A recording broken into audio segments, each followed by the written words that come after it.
ఇవాళ మార్నింగ్ నేను రైడ్కి వెళ్ళి ఇంటికి వచ్చే టైంలో మీకు ఒక చిన్న యూస్ఫుల్ టిప్ చెప్దామని చెప్పి బైక్ అలానే ఆన్లో పెట్టి రేడియేటర్ ఆన్ అయ్యేదాకా అయితే బైక్ అయితే అలానే ఆన్లో ఉంచిన. నేను ఇలా ఎందుకు చేస్తున్నా అంటే రేడియేటర్ ఫ్యాన్ని జామ్ అవ్వకుండా కాపాడుకోవడానికి. ఎందుకంటే నేను ఉండేది విలేజ్లో, సో బైక్ ఎక్కువగా యూజ్ చేయను. అంటే రైడ్స్కి వెళ్ళినప్పుడు కానీ ఎప్పుడైనా లాంగ్ వెళ్ళినప్పుడు కానీ మాత్రమే యూజ్ చేస్తా. అంటే బైక్ రన్నింగ్లో ఉన్నప్పుడు ఆన్ అవుతుంది కదా అనుకోవచ్చు మీరు.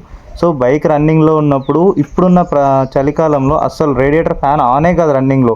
ఎందుకంటే వచ్చే గాలి అంత ఫోర్స్తో వస్తుంది కాబట్టి ఆ గాలే ఆ రేడియేటర్ కూలెంట్ని ఈజీగా కూల్ చేస్తుంది. ఇదే సిటీస్లో చూసుకున్నాం అనుకోండి, బైక్ ఎప్పుడు ట్రాఫిక్లో వెళ్తూ ఉంటుంది కాబట్టి first to second gear third gear ఇట్లా షిఫ్ట్ చేసేటప్పుడు ట్రాఫిక్లో ఎక్కువగా హీట్ అవుతూ ఉంటుంది బైక్.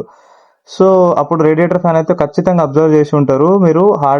5 మినిట్స్ 10 మినిట్స్కి ఒక్కసారి అయితే ఖచ్చితంగా ఆన్ అవుతూ ఉంటుంది. సో ఆ సిటీస్లో ఉన్న వారైతే సేఫే, కానీ విలేజెస్లో ఉన్న వాళ్ళైతే తక్కువగా యూజ్ చేస్తుంటారు కాబట్టి ఖచ్చితంగా ఆన్ అయితే చేయాలి. ఎందుకు చెప్తున్నా అంటే మా ఫ్రెండ్ ఒకడు మొన్న రీసెంట్గానే ఒకడైతే చేంజ్ చేయించిండు.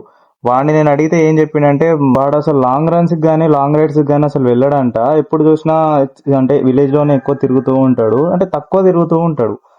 సో అసలు వాడిని అడిగినా, అరే ఎప్పుడన్నా రేడియేటర్ ఫ్యాన్ ఆన్ అయిందా, ఎప్పుడన్నా అబ్జర్వ్ చేసినారా అని అంటే, అరే ఒక్కసారి కూడా అసలు రేడియేటర్ ఫ్యాన్ అయితే ఆన్ కాలేదురా, నేను తక్కువ తిరుగుతుంటా కదా అని చెప్పిండు వాడు.